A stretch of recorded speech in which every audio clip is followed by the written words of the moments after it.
Welcome to the Leo. 2019లో జగన్మోహన్ రెడ్డి గెలుపులో ఒక కీలక వ్యక్తి తెర వెనక ఉండి పనిచేశాడు. ఆ విషయం రెండు తెలుగు రాష్ట్రాలకు తెలుసు. ఆయనే ప్రశాంత్ కిషోర్.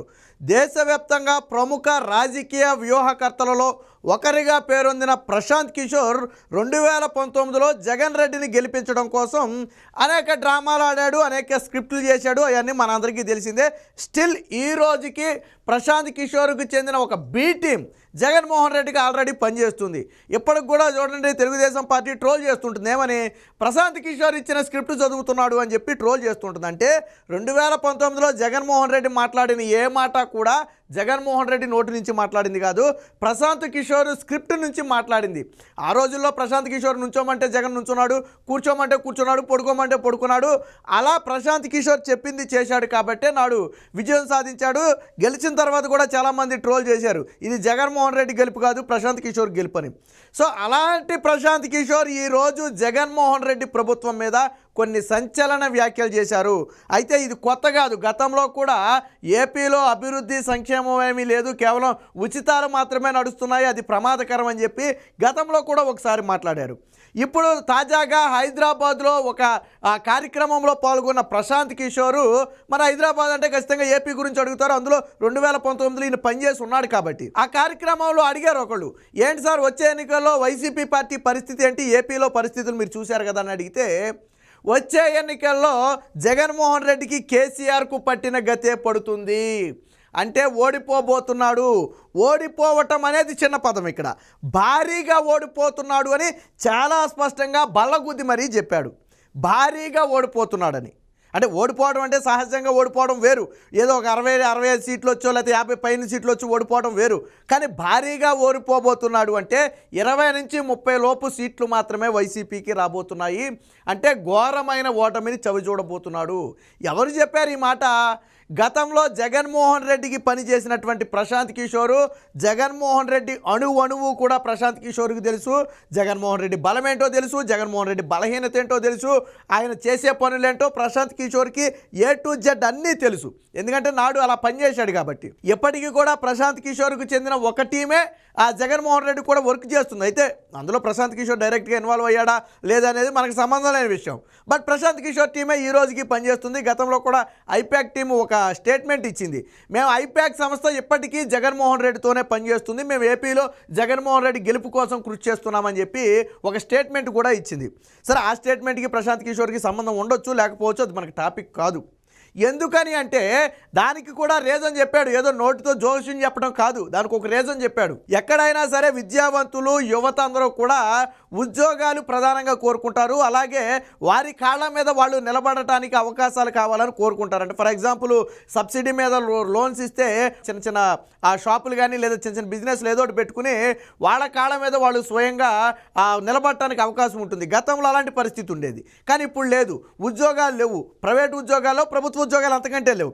సో అంటే జగన్మోహన్ రెడ్డి కేవలం నేను 5,000 ఇచ్చాను 10,000 ఇచ్చానని చెప్తున్నాడు.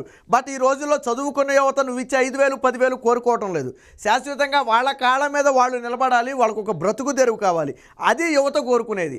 అది కల్పించడంలో జగన్మోహన్ రెడ్డి ఘోరంగా విఫలమయ్యాడు. దాని ప్రభావం చాలా ఎక్కువ ఉంటుంది. ఎందుకంటే ఈ రోజుల్లో దాదాపు 100కి 70 మంది చదువుకున్న వాళ్ళే ఎక్కడ చూసినా కనబడుతున్నారు మనకి. అందులో ఎంతమందికి జాబులు ఉన్నాయి, ఎంతమంది బీటెక్లు చదివి బయటకు వస్తున్నారు, ఎంతమంది డిగ్రీలు చేసి బయటకు వస్తున్నారు, మరి ఎంతమందికి జాబులు ఇచ్చాం మనం. కాబట్టి వాళ్ళంతా ఏం ఆశిస్తారంటే జగన్మోహన్ రెడ్డి ఇచ్చే 1000-2000 ఆశించరాళ్ళు. వాళ్ళు ఏం ఆశిస్తారు? శాశ్వత ప్రతిపాదికన వాళ్ళకు ఒక జీవనోపాధి కావాలి, అది ఆశిస్తారు. అది కల్పించడంలో జగన్మోహన్ రెడ్డి విఫలమయ్యాడు.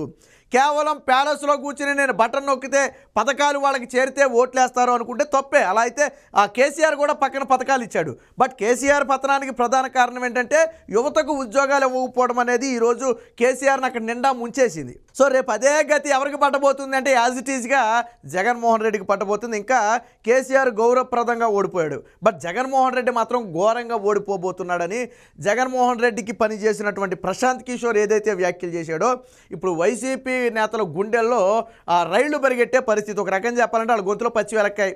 ప్రశాంత్ కిషోర్కి అనువనువు తెలుసు, జగన్మోహన్ రెడ్డి గురించి తెలుసు, రాష్ట్ర పరిస్థితుల గురించి తెలుసు, ఎంతోమందిని చూసి వచ్చిన వ్యక్తి, జగన్మోహన్ రెడ్డి దగ్గర పనిచేసిన వ్యక్తి. కాబట్టి ఆయన చెప్పాడు అంటే ఖచ్చితంగా అందులో అర్థం పరమార్థం రెండూ ఉంటాయి. ఆయన ఏమి ఎక్కడ పడితే అక్కడ నోటికి ఏదో వస్తుంది మాట్లాడే టైపు ప్రశాంత్ కిషోర్ కానే కాదు.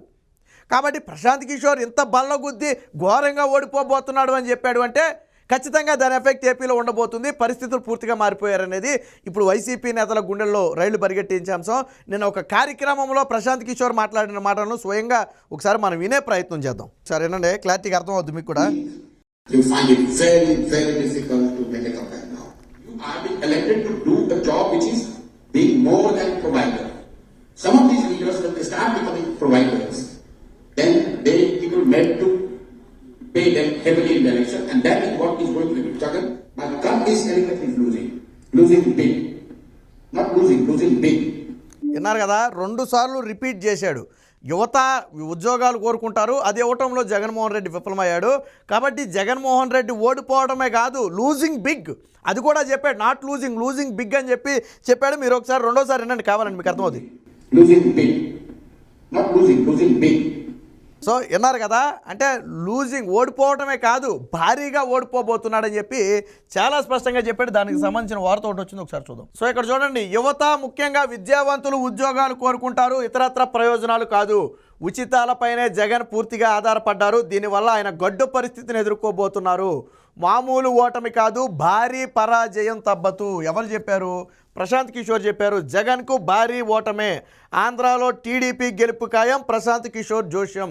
ఎందుకు టీడీపీ అనే పేరు అక్కడ ఆయన వాళ్ళ, బట్ ఏంటంటే జగన్మోహన్ రెడ్డి ఓడిపోవడం అంటే ఎవరు గెలుస్తారు? టీడీపీ జనసేన కూటమి గెలుస్తుంది. సో దాని గురించి ఆయన చెప్పడం జరిగింది. భవంతిలో కూర్చుని బటన్ నొక్కితే ఓట్లు రాలవు, ప్రజలు అభివృద్ధి కోరతారు, యువత ఉద్యోగాలు అడుగుతారు, ఇతరత్ర ప్రయోజనాలు కాదు ఆశించరు. ధనమే కీలకమైతే ఏ ప్రభుత్వాన్ని ఓడించలేరు. చాలామంది అనుకుంటారు డబ్బు ఉంది కాబట్టి డబ్బును అడ్డం పెట్టుకుని గెలవాలని చాలామంది అనుకుంటారు. బట్ ఇక్కడ చాలామందికి అర్థం కాని విషయం ఏంటంటే అదే ప్రధానమైతే ముఖేష్ అంబానీ లాంటి వాళ్ళు ప్రధానమంత్రి కూడా అవ్వచ్చు. డబ్బే ప్రధానమైతే జగన్మోహన్ రెడ్డి వరుసగా ఎన్నిసార్లైనా ముఖ్యమంత్రి అవ్వచ్చు. ఎందుకంటే ఆయనకు మించిన ధనవంతుడు ఎవరు ఉన్నాడు ప్రపంచంలో కదా. కాబట్టి ధనమే ప్రధానమైతే ఎవరు ఓడించలేరు. బట్ అన్నిసార్లు ధనమే పనిచేయదు. రాజకీయాల్లో డబ్బు అనేది కీలకమే, బట్ ప్రతిసారి డబ్బు అనేది పని చేయదు అనే విషయాన్ని ఈరోజు ప్రశాంత్ కిషోర్ చెప్పడం జరిగింది. ప్రజాధనం ఖర్చు చేస్తూ వారి భోగోగులు చూస్తున్నామనుకోవడం తప్పు. జగన్కు కేసీఆర్ గతే పడుతుంది. ప్రశాంత్ కిషోర్ అంటే జగన్మోహన్ రెడ్డి ఏమనుకుంటున్నాడంటే, నేను సంక్షేమ పథకాలు ఇచ్చాను కాబట్టి నేను పూర్తిగా వాళ్ళ కుటుంబాన్ని నేనే చూసుకుంటున్నాను, వాళ్ళ బాగోగులన్నీ నేనే చూసుకుంటున్నాను, నా మీదే వాళ్ళు బ్రతుకుతున్నారని జగన్మోహన్ రెడ్డి అభిప్రాయపడుతున్నాడు. కానీ ఖచ్చితంగా అది తప్పు. కేవలం పథకాలు ఇచ్చినంత మాత్రాన వాళ్ళు నిన్ను నమ్మి ఓటేస్తారంటే ప్రతి ప్రభుత్వం పథకాలు ఇస్తుంది. ఇప్పుడు గతంలో టీడీపీ హయాంలో పథకాలు రాలేదా?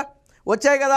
వాటికి నువ్వు పేర్లు మార్చావు. నువ్వు అదనంగా 1-2 పథకాలు పెడితే పెట్టుండొచ్చు, బట్ ఆ స్థాయిలో పథకాలు కూడా బీకేసావు. ఇప్పుడు గతంలో యువతకి ఇచ్చే నిరుద్యోగ భృతి బీకేసావు, అన్నా క్యాంటీన్ బీకేసావు, ఫీజీ రీఎంబర్స్మెంట్ బీకేసావు. సో ఇలాగ అనేక పథకాలు పీకేసావు.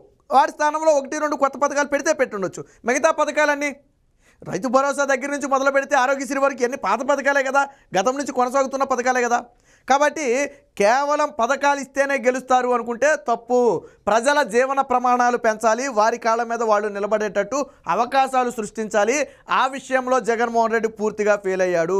ముఖ్యంగా రాష్ట్రాన్ని అప్పులు పాలు చేశాడు అన్న ఒక ఏదైతే ఉందో 12.5 లక్షల కోట్లు అప్పు చేశాడో అది ప్రజల్లో ముఖ్యంగా విద్యావంతుల్లో చాలా బలంగా నాటుకుపోయింది.